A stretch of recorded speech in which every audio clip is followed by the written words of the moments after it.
Hey fam, it's me Aaron from A Comics Show, and this is a new thing we're doing. It's A Comic Spotlight, my comic spotlight, where I talk about a title that I'm in love with, that I am just totally having a geekgasm to, and this week I'm talking about Transformers by IDW, specifically More Than Meets the Eye.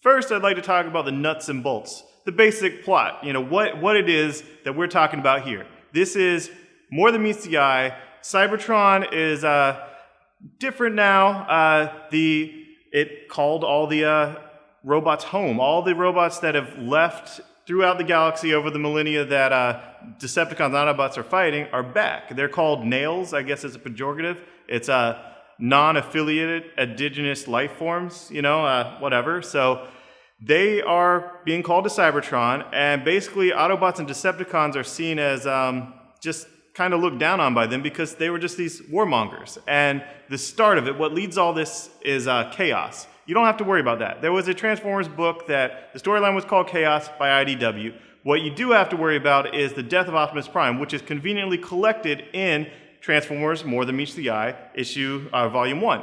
Optimus Prime is not dead. I know that's not a spoiler. It's a spoiler to think he's dead and then just forget about it. The Matrix is gone. There's no Matrix of leadership. There's nothing where Cybertron is christened a leader.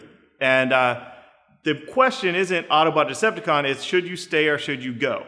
And this is by James Roberts, who wrote The Last Stand of the Wreckers, so it's kind of a thematic sequel to that, and Nick Roque on art. It's beautiful Transformer artwork, but Rodimus Prime is this charismatic character, kind of like Jesus. He's like, hey, come follow me. Let's go find the Knights of Cybertron, these fabled, ancient Cybertronians that were the guardians of Cybertronian culture that have long lost, gone, and they want to go and find the old glory of Cybertron and return it to Cybertron, give them direction and purpose.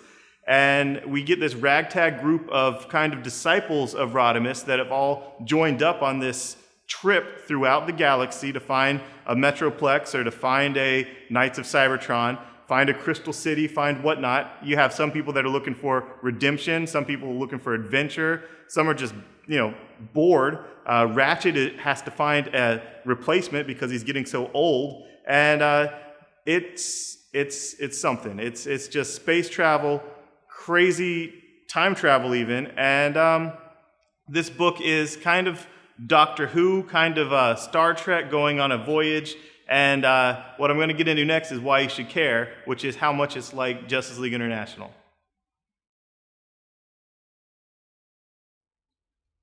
Here's why you should care. I mean, this is why I care. When I started reading this, I was turned on to it late by a guy that puts comments on our YouTube page and on Bleeding Cool, and I just started ripping into it, and it's like Justice League International, where these characters are fully defined, they have so many traits, and their interaction is just so real and so human. It feels like you're just hanging out with your friends, and where friends have different shorthand and different running jokes and running gags, it's all throughout there. And I think that if you give this a chance, you will totally dig it. There is a Meet the Crew page in every issue, and in the collection, unfortunately, it's in the back. So I would flip to the back where it's that Meet the Crew page and read that first to get acquainted with all the characters. It has who they are and basically why they're there, why they're on this mission. Drift, he kind of is a religious fanatic. He's born again. He was a Decepticon and now he's an Autobot, and now he has all these theories about the Knights of Cybertron, but probably none of them are correct. Ultra Magnus is there to kind of keep Rodimus in line and make sure nothing bad happens. He is the biggest tightwad ever. Rodimus is, full of himself. He's this charismatic leader who was always a rebel. I mean, you remember him as Hot Rod, in the movie, going up against Optimus Prime. And what happens when the rebellious kid is now the leader trying to keep this ragtag group of rebels and scum and some has-beens and some never-weres and some whatever all together.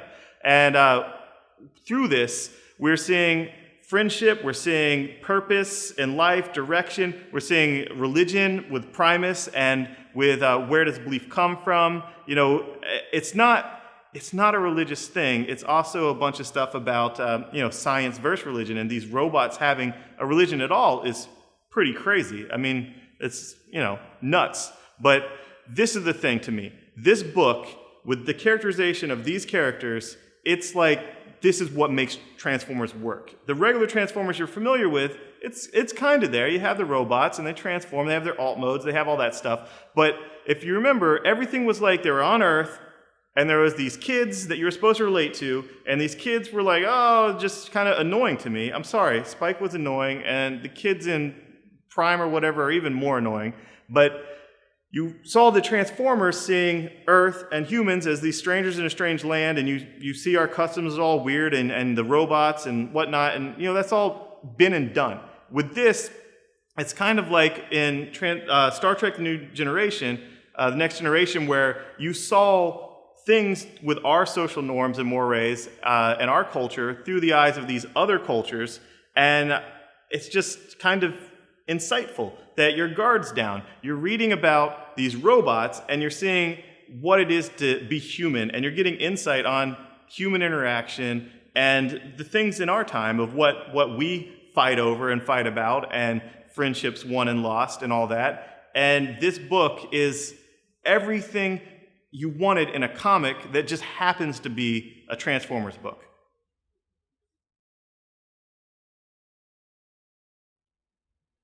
All right, so now what?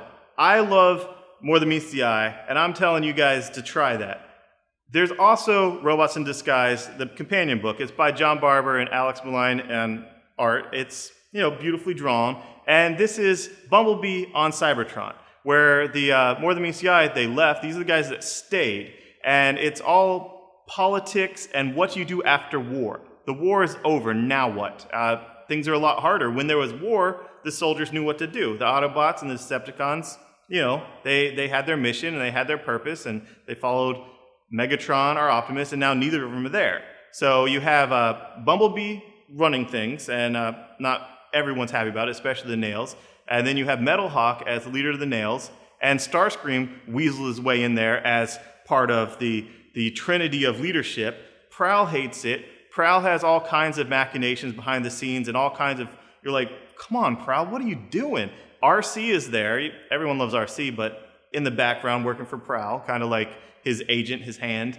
And it's not, it doesn't have the humor, and it doesn't have the character interaction that I love from More Than Meets the Eye, but it is a very smartly written Transformers book that if you love More Than Meets the Eye, I would go to that as well, because it's cool, and I can't wait to see the two books meet up together after, the quest is done with More Than Meets the Eye. I would like to see them find the Knights of Cybertron and, say, hey, Bumblebee, this big mess you made of Cybertron, now it's better. But, and also there's periodic one-shots. There's a one-shot of Megatron coming up. There's a one-shot of Thundercracker that was actually quite good, and these provide insight to specific characters, but the story they tell with that character is very important to a time period or part of the plot or something to do with a Metroplex type of thing or perhaps a Knight of Cybertron or the ancient, ones with Primus and all that. So